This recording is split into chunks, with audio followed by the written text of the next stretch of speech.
ત્યાં ગમે તેને દાન અપાય નહીં એની તો ઘણી બધી ચર્ચા કરીએ છે, પણ ગમે તેનું દાન લેવાય નહીં એની પણ ચર્ચા શાસ્ત્રોમાં. કોઈ આપતું હોય એટલે લઈ જ લેવું એ યોગ્ય નથી.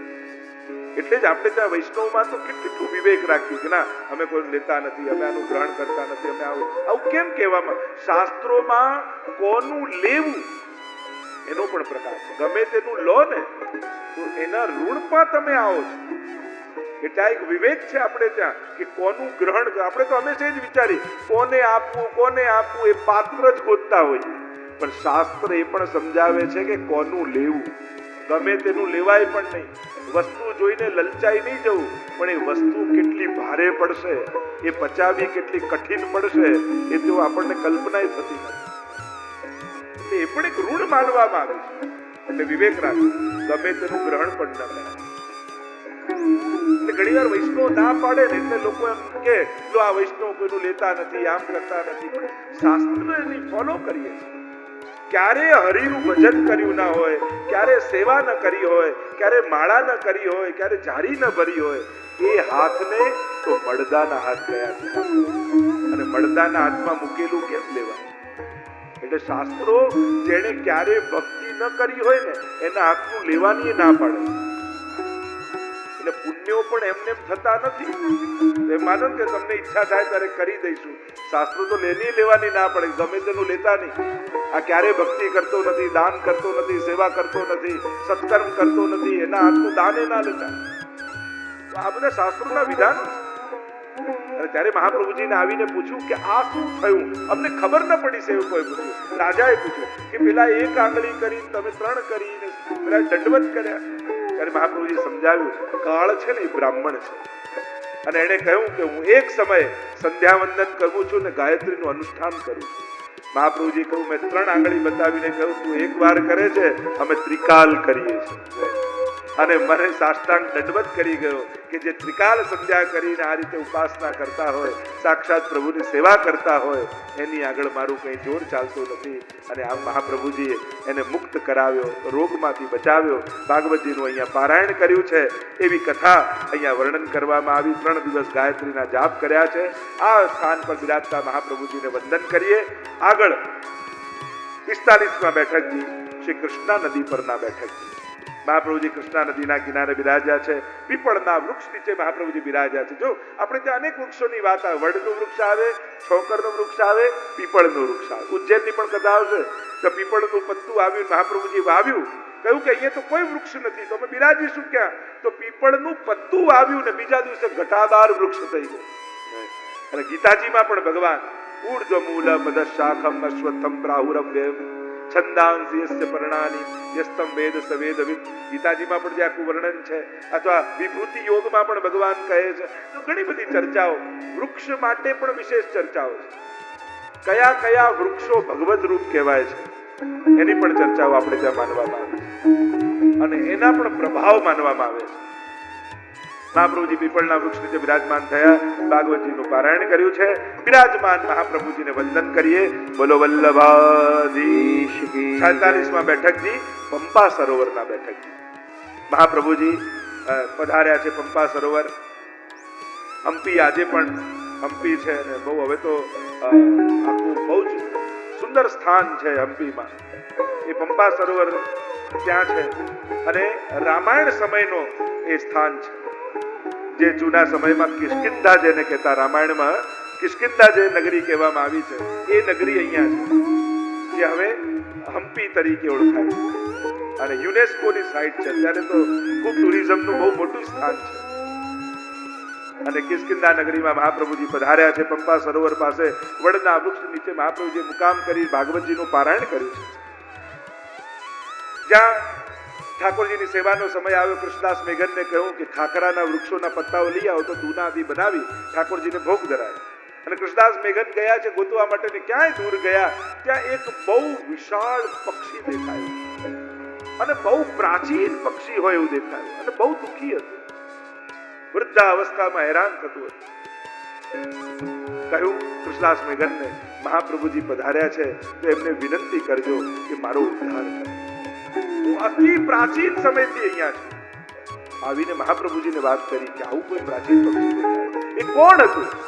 ત્યારે મહાપ્રભુજીએ કથા કહેતા કહ્યું કે જ્યારે રાવણ અહીંયાથી સીતાજીને પંચવટીથી ઉપાડીને જતો હતો ત્યારે અહીંયા ઘણા બધા ગીધો હતા, ગરુડો હતા, અને જટાયુએ સીતાજીને રોકવાની, એમને બચાવવાની કોશિશ કરી. ત્યારે આ બધા ગરુડો અહીંયા બેઠા રહ્યા, જોતા રહ્યા, પણ રામના કામમાં મદદ ન કરી, ભગવત કાર્યમાં સહાયક ન થયા, અને એટલા માટે આટલા વર્ષોથી એ મરે છે, ફરી એ જ પક્ષી બનીને જન્મે છે, ફરી મને છે, ફરી એ જન્મે છે, અને આટલા વર્ષોથી દુઃખી થઈ રહ્યા. એમ કરજો, આ જળ છાંટજો, એમનો મોક્ષ થઈ જશે. જો ભગવત કાર્ય જ્યારે ઠાકોરજીને આપણી જરૂર હોય અને એ સમયે કોઈ બીડું ઉપાડીને આગળ વધતું હોય અને આપણે જોતા રહીએ ને, તો એ પણ ભક્તપણું નથી. એ સમયે તો ભગવત કાર્યમાં લાગી જ જવું જોઈએ. જ્યારે ભગવત કાર્ય થતું હોય, કોઈ શ્રેષ્ઠ કાર્ય થતું હોય, યા ઠાકોરજીને કોઈ એમના કાર્યમાં આપણી આવશ્યકતા હોય. હું તો આ સમયે બધા લોકોને યાદ કરું છું, જ્યારે શ્રીનાથ ધામનું નિર્માણ થતું હતું અને ત્યારે શ્રીનાથજી બાવાને વૈષ્ણવોને જોડવાની જરૂર હતી, અને એ સમયે જે જે વૈષ્ણવોએ યોગદાન આપ્યું છે એ બધાને અહીંયાથી હું આશીર્વાદ આપી રહ્યો છું કે જ્યારે આવા પહેલી હવેલી એક શુદ્ધ પુષ્ટિ માર્ગી આપણે નિર્માણ પામતી હતી, અને એવા સમયે જ્યારે વૈષ્ણવ સમાજને ઉભા થઈને કાર્ય કરવાની જરૂર હતી, અને એવા સમયે જે જે લોકોએ સાથ આપ્યો છે એ લોકોને કેમ ભૂલી શકાય? ઠાકોરજીના આશીર્વાદના એ લોકો અધિકારી થાય છે. અહીંયા ઉદ્ધાર કર્યો છે એમનો, અને પંપા સરોવરમાં બિરાજતા મહાપ્રભુજીને વંદન કરીએ. 47માં બેઠકજી પદ્મનાભદાસજીના બેઠક, પદ્મનાભ સ્વરૂપના જ્યાં પ્રભુનું સ્વરૂપ છે એ સ્વરૂપના ત્યાં મહાપ્રભુજી બિરાજ્યા. જ્યાં પદ્મનાભના બેઠકજી છે અહીંયા મહાપ્રભુજી પધાર્યા છે. ત્રિવેન્દ્રમ, આજે પણ ત્રિવેન્દ્રમમાં પદ્મનાભ સ્વામીનું મંદિર છે, અને બહુ ભારત વર્ષનું વિશેષતમ મંદિર એ પદ્મનાભજીનું મંદિર છે, જેમના નાભીમાંથી કમળ પ્રગટીને બ્રહ્માજી પ્રગટ થઈ રહ્યા છે. શાંતાકારમ કમલ, પેલું કહ્યું કે જે પદ્મનાભમ સુરેશમ, તો એ સ્વરૂપ અહીંયા પદ્મનાભજીનું છે.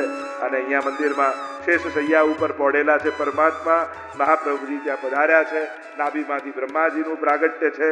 પ્રભુ અહીંયા પારાયણ કરે છે ને પ્રભુ શ્રવણ કરવા માટે પધારે છે, અને અહીંયા વંદન કરીએ. મહાપ્રભુજીએ કહ્યું ત્યારે મહાદેવજી વરદાન ભસ્માસુરે માંગ્યું મહાદેવજી પાસે, અને ભસ્માસુરને નાશ કરવા માટે મોહિની રૂપ પરમાત્માએ ધારણ કર્યું, અને ભસ્માસુર જો નાશ કર્યો એ મોહિની સ્વરૂપ અહીંયા આ સ્વરૂપ બિરાજમાન છે.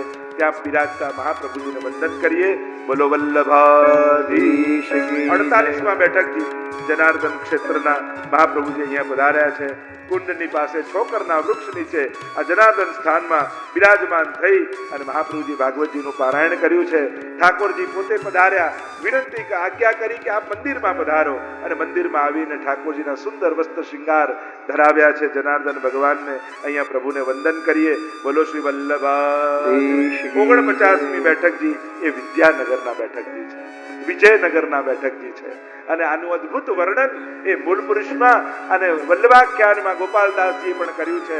અહીંયા વિજયનગર એટલે કૃષ્ણદેવ રાયની સભા એ સમયનું સૌથી મોટું રાજ્ય હતું. જો આપણે ભારતનો ઇતિહાસ લખાયો ને, કેવળ દિલ્હીને કેન્દ્રમાં રાખીને લખાયો, આખા ભારતનો ઇતિહાસ નથી. ખરેખર દક્ષિણ ભારતમાં કેટલું મોટું સામ્રાજ્ય આ કૃષ્ણદેવ રાયનું હતું. છેક બંગાળ સુધી દક્ષિણ ભારતનો આખો ભાગ આ વિજયનગરનો ભાગ. અહીંયા આ હમ્પીમાં વિજયનગર પ્રાચીન વિદ્યાનગર આવેલું છે, અને આ કૃષ્ણદેવ રાયની સભા બધા ભારત વર્ષના વિદ્વાનો ભેગા થયા છે. રાજાએ નક્કી કર્યું છે શાસ્ત્રાર્થમાં જે આચાર્ય પોતાનો મત પ્રસ્થાપિત કરશે અને બધાને પરાસ્ત કરશે એ ગુરુનો હું શિષ્ય બનીશ. દરેક મતના આચાર્યો બિરાજમાન થયા છે, બધા પોતપોતાના તર્કો વિતર્કો પ્રમાણો આપે છે, અને રાજા ચિંતામાં પડ્યો છે. આટલા સમયથી શાસ્ત્રાર્થ ચાલી રહ્યો છે પણ કોઈ નિરાકરણ નથી આવતું, અને જે વિજય પામશે એને 100 મણ સોનાથી હું સ્નાન કરાવીશ, જેને કનકાભિષેક આપણે કહીએ. આપણે દર્શન કર્યા હતા મહાપ્રભુજીના સ્વરૂપના કનકાભિષેકના, અને અહીંયા બધા શાસ્ત્રાર્થો વિદ્વાનો ભારત વર્ષના ઉપસ્થિત છે. વેદ મંત્રો દ્વારા, ઉપનિષદના મંત્રો દ્વારા તર્ક વિતર્કો પોતાના આપીને પ્રમાણો આપી પોતાનો મત સ્થાપિત કરવાનો પ્રયાસ કરે છે.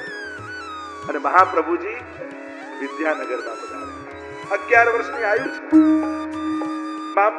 મહાપ્રભુજીના મામા રાજાના કોષાધ્યક્ષ હતા, એટલે એટલું આ મોટું પદ.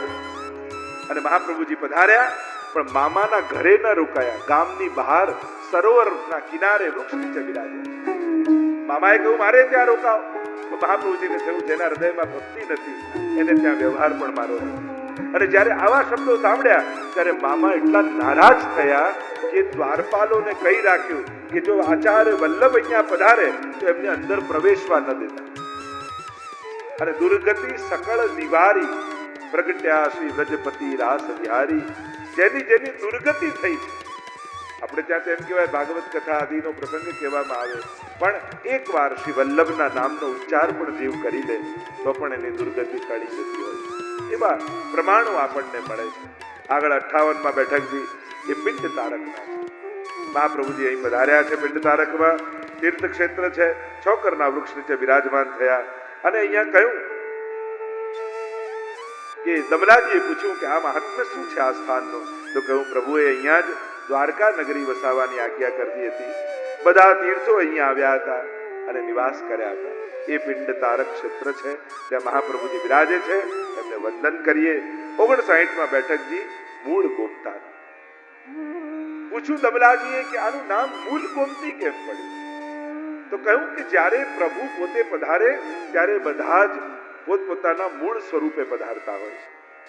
અને એટલે જ પૂર્વમાં પણ કહ્યું હતું કે આચાર્યો સાથે અને વલ્લભપુર સાથે આપણે યાત્રા કરવા જઈએ એવો આગ્રહ પ્રાચીન વૈષ્ણવ રાખતા. એનું કારણ જ કે એવો ભાવ બતાવવામાં આવે કે જ્યારે આચાર્યો પધારે છે ત્યારે તીર્થો પોતાના મૂળ સ્વરૂપે પ્રગટ થાય છે. તો એમનું આધિદૈવિક સ્વરૂપ એક સ્ત્રીનું સ્વરૂપ છે, દેવી રૂપે છે, અને ભૌતિક સ્વરૂપે નદી પ્રવાહ રૂપે ગોમતીજી બિરાજમાન છે. અહીંયા જ્યારે પ્રભુ દ્વારિકા આવીને નિવાસ કર્યો ત્યારે ગોમતીજીને પણ આજ્ઞા કરી કે તમે પણ અહીંયા આવીને વહો. અને નદી રૂપે અહીંયા વહેવા લાગ્યા ગોમતીજી. વિવાહની વાત જ્યારે પિતાએ કરી, કન્યા રૂપે હતા, ત્યારે કહ્યું કે મારી પસંદગીથી વિવાહ કરી. નદી રૂપે વહેવા લાગ્યા અને કહ્યું કે મારે બીજે ક્યાંય નહીં, નદી રૂપે વહી અને આ સાગરમાં ભળી જવું છે. કારણ કે આ દ્વારિકાનો જે સાગર છે એ નિત્ય પ્રભુના ચરણ સ્પર્શ કરે છે, એટલે મને નિત્ય પ્રભુની ચરણ રજની પ્રાપ્તિ થાય.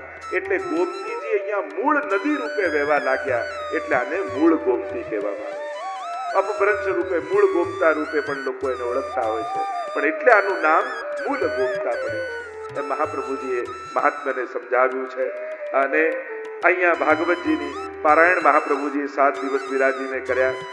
સંન્યાસી રૂપે આવ્યા હતા અને મહાપ્રભુજીએ કૃપા કરી અને કહ્યું 3 દિવસ કથા સાંભળશે એમનો ઉદ્ધાર થશે આ સંન્યાસીનો, અને હરજી ગ્વાલ રૂપે વ્રજમાં એમનો જન્મ થશે અને ગુસાઈજીની કૃપાથી એમનો ઉદ્ધાર થશે. એવા વચન મહાપ્રભુજી ભવિષ્યના કયા, કારણ કે મહાપ્રભુજી ત્રિકાળના જ્ઞાતા છે, ભૂત વર્તમાન અને ભવિષ્ય ત્રણેયને જાણે છે. અને આમ મહાપ્રભુજી અહીંયા જીવો પર કૃપા કરી મહાપ્રભુજી બિરાજે છે. એમને વંદન કરીએ. બોલો વલ્લભાધીશ કી. 60માં બેઠકજી દ્વારિકાના મહાપ્રભુજી દ્વારિકા પધાર્યા છે. ગોમતીજીના કિનારે હરિકુંડની પાસે અને મહાપ્રભુજી બિરાજમાન થઈ ભાગવતજીનું પારાયણ કરી રહ્યા છે. આજે પણ મહાપ્રભુજીના બિરાજમાન છે. દ્વારિકાધીશ નિત્ય મહાપ્રભુજીના મુખે કથાનું શ્રવણ કરવા પધારે છે. કારણ કે પ્રભુનું તો વચન છે ને, જ્યાં જ્યાં ભાગવત કથા થશે હું શ્રવણ કરવા આવીશ. અને એમાં પણ પોતાના જ મુખારવિંદ રૂપ શ્રી મહાપ્રભુજી પોતે જ્યારે ભાગવતની કથા કરતા હોય તો એના શ્રવણનો આનંદ જ કંઈક જુદો હોય. અને એટલે દ્વારિકાધીશ નિત્ય અહીંયા પધારે છે. ગોવિંદદાસ બ્રહ્મચારી રોજ મહાપ્રભુજીના મુખે ભાગવતજીનું પારાયણ શ્રવણ કરવા આવતા. અહીંયા એમને રાજલીલામાં આસક્તિ છે, દ્વારિકા લીલા. આજે શ્રીનાથજી બાબા પોતે અહીં પધાર્યા છે. દ્વારિકાધીશ બિરાજે, સ્વામી સાથે ગોવિંદદાસ બ્રહ્મચારી બિરાજે દ્વારિકાધીશની નિકટ. અને આજે તો શ્રીનાથજી બાબા પણ શ્રવણ કરવા પધાર્યા છે. શ્રીનાથજી બાબાએ દ્વારિકાધીશને કહ્યું જો આ ગોવિંદદાસ છે ને એને રાજલીલામાં બહુ આસક્તિ છે, પણ જો મહાપ્રભુજીના મુખે જો બાલ લીલા એકવાર સાંભળી લીધી તો એને બાલ લીલામાં આસક્તિ થઈ જશે. એટલે એમ કરો, આ તો આપનો સેવક છે ને નિત્ય આપના સુખનો વિચાર કરે છે, એટલે એવું કરજો જ્યારે બાલ લીલાની કથા મહાપ્રભુજી કહે ને તો હે દ્વારિકાધીશ આપ એમને વાતોમાં વળગાડી દેજો. એટલે વાતોમાં વળગી જશે, એટલે આપ એમના મુખે બાલ લીલાની કથા નહીં સાંભળે એટલે એને આસક્તિ પ્રગટ નહીં થાય.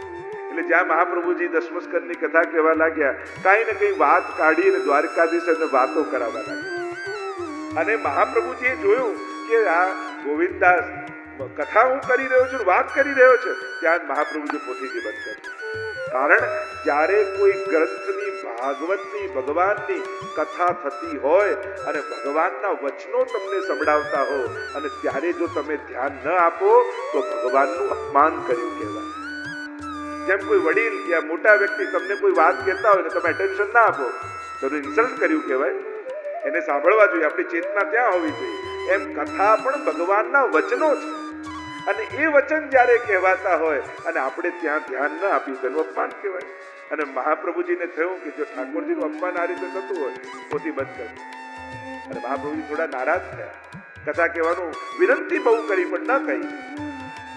અને જ્યારે કથા પૂરી થઈ અને ત્યારે શ્રીનાથજી બાબાએ સમજાવ્યું કે આ કારણથી મેં દ્વારકાધીશને કહ્યું હતું કે આ વાત કરાવે છે. અને જ્યારે જાણ્યું ત્યારે મહાપ્રભુજી પ્રસન્ન થયા અને પુનઃ કથા કરવાનો પ્રારંભ કર્યો. એવો પ્રસંગ અહીંયા વર્ણન કરવામાં આવે છે. અહીંયા બિરાજતા ઠાકોરજીને વંદન કરીએ. સ્વયં મહાપ્રભુજી કથા કરે છે ત્યારે શેષ રૂપે, નાગ રૂપે છત્ર કરીને શેષજી બિરાજમાન થયા. એટલો બધો વરસાદ એ સમયે પડ્યો દ્વારકામાં, પણ શેષજીએ છત્ર કર્યું હતું એટલે જ્યાં મહાપ્રભુજી કથા કરતા હતા એટલો ભાગ કોરો રહ્યો અને ચારે બાજુ વરસાદ પડ્યો પણ ત્યાં એક છીંટું ન પડ્યો. અને આ રીતે મહાપ્રભુજી જ્યારે કથા કરે છે ત્યારે ભગવાનના ચારે વ્યૂ સાથે ભગવાન ત્યાં આવીને બિરાજમાન થાય. આવી કથા અહીં કહી છે. દ્વારિકામાં બિરાજતા મહાપ્રભુજીને વંદન કરીએ. બોલો શ્રી વલ્લભાધીશ કી જય. મહાપ્રભુજીના 61માં બેઠકજી ગોપી તળાવના બેઠકજી. દમલાજી પ્રશ્ન કરે છે, મહાપ્રભુજી અહીં પધાર્યા ગોપી તળાવ પર પારાયણ કરવા માટે. એટલે દમલાજીએ પૂછ્યું કે જયરાજ, આ સ્થાનનું નામ ગોપી તળાવ શા માટે? ગોપીઓ તો બ્રજમાં છે અને અહીંયા દ્વારિકાની પાસે ગોપી તળાવ. ત્યારે મહાપ્રભુજીએ કથા કહીને કહ્યું, એકવાર દ્વારિકામાં ઠાકોરજી દ્વારિકાધીશ બિરાજમાન હતા. રૂક્ષ્મણીજી નિકટ છે અને રૂક્ષ્મણીજી પાસે બેઠા છે અને એમની સન્મુખ ઠાકોરજી ગોપીઓની પ્રશંસા કરવા લાગ્યા, વ્રજભક્તોના ગુણગાન કરવા લાગ્યા, ગાથા ગાવા લાગ્યા. ત્યારે રૂક્ષ્મણીજીને મનમાં ગમ્યું નહીં એટલે બે હાથ જોડીને કહ્યું કે નાથ, હું રાજાની દીકરી છું, છતાંય આપનામાં મને એટલો ભાવ છે કે આપની દાસી બનીને ચાકરી કરું છું અને આટલી સેવા કરું છું, છતાંય અમે નિકટ બેઠા છીએ ને આપ ગુણગાન ગોપીઓ ના કરો, આવું તે ગોપીઓમાં શું છે? ત્યારે ઠાકોરજીએ કહ્યું, સમય આવશે ત્યારે તમને બતાવીશ. આ ગોપીઓ તો મારા માટે જીવે છે. મૈવમ વિભો રતિ ભવાન રતિતુમ સંસમ સંત્યજ્ય સર્વ વિષયાં તવ પાદમૂલમ. એ તો બધું જ છોડી મારા માટે જીવનારી ગોપીઓ છે. અને જ્યારે મારા માટે એ સમર્પિત થઈ છે ત્યારે સંસાર એમને કોઈ બાધા કરતો નથી, એમને સંસારનો ભય નથી, સંસારની શરમ નથી. એ બધું છોડીને મારી શરણે આવી ગયા. પ્રભુ, અમે આપના શરણે છીએ. પ્રભુને થયું કે રૂક્ષ્મણીજીને શંકા થઈ છે. ગોપી તળાવ પાસે, આ સ્થાન પાસે ઠાકોરજી આવ્યા અને વેણુનાદ કરી બધી જ રાણીઓને આમંત્રિત કરી છે રાસ માટે. અને બધી રાણીઓને થયું કે રાસ માટે પ્રભુ વેણુનાદ કરી અમને બોલાવી રહ્યા છે. અને 16 શણગાર સજી રૂક્ષ્મણીજી હાથે પટરાણીઓ 16,000 રાણીઓ જ્યાં નીકળવા ગઈ, મહેલની બહાર આવે તો ઉગ્રસેન બેઠા છે, યાદવો બેઠા છે, વડીલો બેઠા છે, નાના બાળકો છે. બધાને સંકોચ થયો, આવા વડીલોની સામે રાસ માટે અમારેથી દોડીને કેમ જવાય? એટલે પાછી મહેલમાં આવીને બેસી. પણ પ્રભુનો વેણુનો નાદ દ્વારિકામાં થઈ રહ્યો છે, કૂંજ પહોંચી છે બ્રજમાં અને ગોપીઓ વિવળ થઈ ગઈ બ્રજમાં, ન રહેવાયું અને આ તળાવમાંથી પ્રગટ થઈ ગઈ ગોપીઓ. સર્વે વ્રજની વ્રજાંગનાઓ આ તળાવમાંથી પ્રગટ થવા લાગી અને પ્રગટ થઈ અને ઠાકોરજી સાથે મહારાસ કર્યો છે. અને ગોપીઓ આ તળાવમાંથી પ્રગટ થઈ એટલે એમના ચરણોની રજ અહીંયા સ્પર્શ થઈ એટલે એમાંથી જે રજ નીકળે છે ને એને ગોપી ચંદન કહેવામાં આવે છે. જો ઘણી જગ્યાએ ઘણા લોકો તિલક કરે તો સફેદ તમને દેખાશે, એ સફેદ તિલક શેનું હોય છે? આ ગોપી ચંદનનું હોય છે. સાધારણ ચંદન તો ઠાકોરજી ધારણ કરે, ભક્તો તો ગોપી ચંદન ધારણ કરે. આ ગોપી તળાવની રજ એમાં હોય. અને 16 હજારો ગોપીઓ પ્રગટ થઈ અને અહીંયા રાસ કર્યો છે. અને ત્યારે ઠાકોરજી અહીંયા પધાર્યા અને 16 રાણીઓ 16,000 રાણીઓ રૂક્ષ્મણીજી આદિ પ્રતીક્ષા કરતા હતા. પૂછ્યું, આખી રાત પ્રભુ આપ ક્યાં હતા? પ્રભુએ કહ્યું કે મેં વેણુનાદ કરીને બોલાવ્યા, તમે ન આવ્યા, પણ છેક વ્રજથી ગોપીઓ પ્રગટ થઈ. અરે પ્રભુ આવવા માટે નીકળ્યા જ હતા, પણ આગળ આ બધા યાદવ ઉગ્રસેન આદિ બધા બેઠા હતા. વડીલોની આગળ કેમ જવાય? બસ આ જ ફરક તમારા અને ગોપીઓમાં છે. મારી પાસે આવવા માટે તમને દુનિયાની શરમ નડે છે, પણ ગોપીઓ કોઈની પરવા કરતા નથી અને ભાગીને મારા શરણોમાં પહોંચી જાય. આ ગોપીઓની સર્વોચ્ચ અવસ્થા છે. ગોપી પ્રેમ કી ધ્વજા, જિન ગોપાલ કિયો વશ ઉર્ધરી શ્યામ ભુજા. આ તો પ્રેમની ધ્વજા છે ગોપીઓ. કબીરા કબીરા ક્યા કરે જા યમુના કે તીર, और एक गोपी के भाव पर बह गए कोटि कबीर. લોકો કબીરની પ્રશંસા કરતા હતા. કબીરજીએ કહ્યું, ભક્તિ જોવી હોય તો વ્રજમાં જાઓ. આ એક એક ગોપી પર કરોડો કબીરો નોછાવર થઈ જાય એવો પ્રેમ ગોપીઓ, આવો ભાવ ગોપીઓ. આ કથા, આ ગોપી તળાવની કથા ગાથા અહીંયા ગાવામાં આવી છે અને અહીંયા મહાપ્રભુજીએ વર્ણન કર્યું છે, ભાગવતજીનું પારાયણ કર્યું છે. અને ગોપીજનોના જ્યારે આ રાસના વર્ણન કર્યા ત્યારે વૈષ્ણવ વિનંતી કરી, જયરાજ અમને રાસના દર્શન કરાવશું. અને મહાપ્રભુજીએ જ્યાં ચરણોદક આપ્યું અને જ્યાં નેત્રો ખુલ્યા, પ્રગટ નેત્રોથી રાસલીલાના દર્શન જેટલા સાથે વૈષ્ણવ હતા એમને